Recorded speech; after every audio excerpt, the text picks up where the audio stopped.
ito ay rated SPG. Striktong patnubay at gabay ng magulang ang kailangan. Maaaring may masiselang tema, lengguwahe, karahasan, sexual, horror o droga na hindi angkop sa mga bata. Galit na galit si Carlos. Palpak na naman ang plano niya. Makakahanap si Annalyn ng paraan para makatakas. Alam niyang si Lineth ang kahinaan ni Carlos. Abangan natin sa abot kamay na pangarap. Nailigtas ni Carlos si Annalyn mula sa kasabwat niya, pero hindi naman naniniwala si Annalyn sa ginawang pagkukunwari ni Carlos. Bakit naman maniniwala nga si Annalyn? Bakit alam ni Carlos kung saan siya tinago ng kidnapper? Alam ni Annalyn na magkasabwat ang dalawa. Sinakyan ni Annalyn nung una ang pakiusap ni Carlos. Binigay ni Carlos ang cellphone niya para matawagan ni Annalyn si Lineth. Kahit naghihinala si Annalyn ay kinuha niya ang cellphone. Ang pagkakataon para makausap ang nanay. Hindi niya akalaing may matutuklasan pala siyang karumal-dumal na katotohanan. Nalaman ni Annalyn na wala na si Doc Lindon, ang kaibigan na matagal na niyang hinahanap. Natuklasan ito ni Annalyn dahil sa tawag ng kaibigan ni Carlos. Binunyag ni Jerry ang pagpatay ni Carlos kay Lindon. Hindi alam ni Jerry na kay Annalyn pala ang cellphone ni Carlos. Dire-diretso lang siyang magsalita. Sinasabi ni Jerry na hindi siya kasama sa planong yon ni Carlos. Labas siya sa pangyayaring yon na kay Doc Lindon. Ayaw madamay ni Jerry sa pinagagagawa ni Carlos. Iyak ng iyak si Annalyn sa mga naririnig. Hindi niya mapigilan ang hinagpis na nararamdaman. Binabana ni Annalyn ng tawag dahil hindi na niya kaya pang marinig ang iba pang sasabihin ni Jerry. Akala ni Jerry binabaliwala siya ni Carlos. Pagbalik naman ni Carlos, nakita niyang umiiyak ng husto si Annalyn hanggang sa umamin na si Annalyn na alam niyang si Carlos ang pumatay sa kaibigan. Galit na galit si Annalyn. Nasusuklam siya sa kasamaan ni Carlos. Hindi naniniwala si Annalyn sa pagde-deny ni Carlos. Nagtatalo sila hanggang sa masampal ni Annalyn ng malakas si Carlos. Tumakbo si Annalyn. Nagmamadali siyang makatago kay Carlos. Baka gantihan siya agad nito. Nagsilakbo rin ang galit ni Carlos dahil sa pagkakasampal sa kanya at ang hindi siya paniwalaan ni Annalyn. Sinundan niya si Annalyn. Sa Apex, problemado si Lineth dahil isang araw na naman ang lumipas, hindi pa rin tumatawag si Carlos para balitaan sila tungkol sa pagbabalik niya kay Annalyn. Sobra na ang pag-aalala ni Lineth sa nangyayari sa anak. Hindi niya lubos maisip kung paano makakayanan ni Annalyn ang parusa ni Carlos sa kanya. Iyak ng iyak si Lineth. Napakalma siya ni Josa pero hindi pa rin mawala-wala sa isip niya si Annalyn. Tahan na Lineth, may awa ang Diyos. Magkikita rin kayo ni Annalyn. Awang-awa na si Lineth sa anak. Magamaga na rin ang mata niya sa pag-iyak. Sabi ni Lineth, kahit anong problema kaya kong lampasan. Kahit anong hirap at sakit, kaya kong tiisin. Huwag lang itong malayo ang anak ko.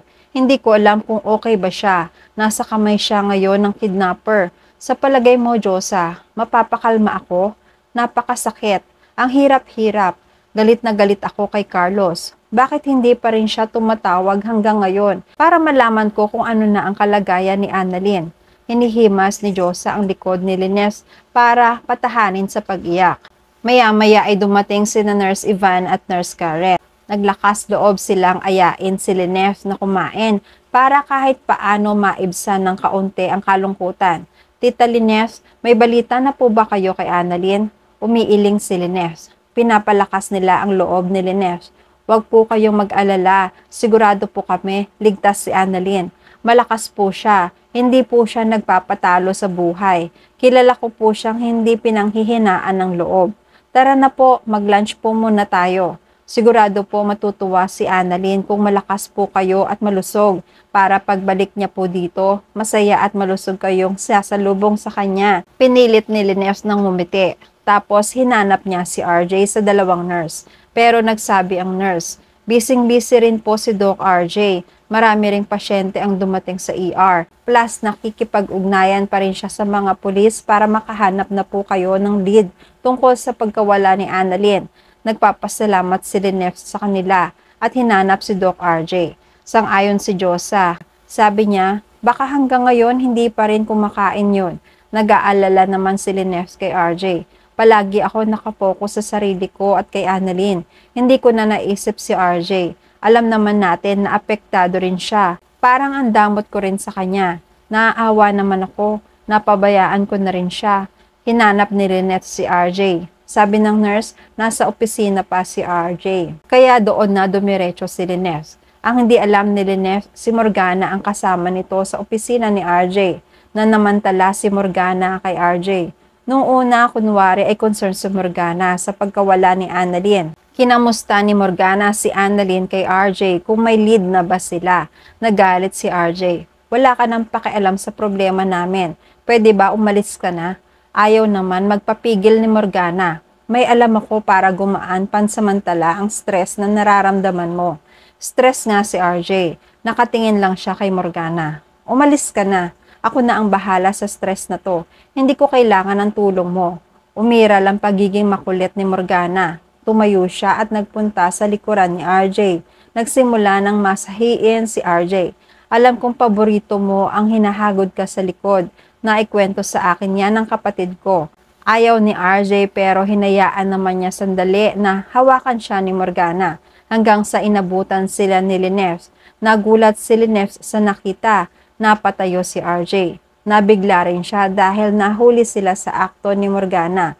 Nagpaliwanag agad si RJ. Lynette, wala kaming ginagawa. Binalikan ni RJ si Morgana. Galit na galit. Morgana, sinabi ko na sa'yo na umalis ka na, di ba? Wala akong panahon na makinig sa kahit anong sasabihin mo. Nagalit rin si Lynette kay Morgana. Ginagamit mo talaga ang panahong ito na natataranta kami sa paghahanap kay Annalyn. Nalingat lang ako kung todo kapit ka na kay RJ. Baka nalilimutan mo, ako ang fiancé ni RJ. Hindi ka na dapat pang lumalapit sa kanya. Umiiling si Morgana. Ikaw na nga ang may sabi, fiancé mo si RJ. Ibig sabihin, hindi mo pa asawa. Ikaw nga may asawa na noon si RJ pero lapit ka pa ng lapit sa kanya. So nararamdaman mo na ngayon ang pakiramdam ng mga original kapag inaagaw ng mga kabit. Sinaway ni RJ si Morgana. Pwede ba Morgana, umalis ka na? Natakot si Morgana sa pagkakasigaw ni RJ kaya sumunod na siya sa utos nitong umalis na lang. Nagkatinginan naman si Lynette at RJ. Nakikiusap si RJ kay Lynette na huwag siyang pag-isipan ng masama. Naiintindihan naman siya ni Lynette. Sa tagal na nating magkakilala at maraming pagsubok na tayong pinagdadaanan at pinagdaraanan, alam ko naman na wala kang ginagawang masama. Alam kong si Morgana lang ang gumagawa ng paraan para magkasira tayo. Pero wala nang makakasira sa atin, RJ. Marami pa tayong problema. Kailangan na natin makita si Annalyn. Niyakap ni RJ si Lynette. Samantala, inabutan ni Carlos si Annalyn. Nahuli niya si Annalyn. Galit pa rin si Annalyn. Sinusumbatan niya si Carlos tungkol sa pagkamatay ni Doc Lindon. Bakit mo pinatay si Doc Lindon? Anong ginawa niya sa'yo para humantong sa ganyan? Napakasama mo. Narindi si Carlos sa pagsigaw ni Annalyn. Hinila niya ang buhok ni Annalyn paitaas at sinigawan. Marami nang nalalaman si Lindon, kaya dapat lang yun sa kanya. Nagtaka si Annalyn. Tinanong niya kung ano ba yung nalalaman ni Lindon na dahilan kung bakit siya pinatay ni Carlos. Sabi ni Carlos, may mga bagay na hindi na dapat malaman at hindi dapat malaman ng lahat. Galit na galit si Carlos. Tinutukan niya ng baril si Annalyn. Nagmamakaawa si Annalyn. Alam niya na si Lynette ang kahinaan ni Carlos. Maawa ka sa akin. Gusto ko pang makita si nanay. Alam kong alam mo na isa ako sa kasiyahan ni nanay. Malulungkot yon kapag mawala ako. Mahal na mahal ako ni nanay, alam mo yan. Matitiis mo ba na mahirapan siya sa pagkawala ko? At yan ang mga pakakaabangan natin sa abot kamay na pangarap. Please like this video and please subscribe to my channel. At magkita-kita pumuli tayo sa mga susunod pang episodes.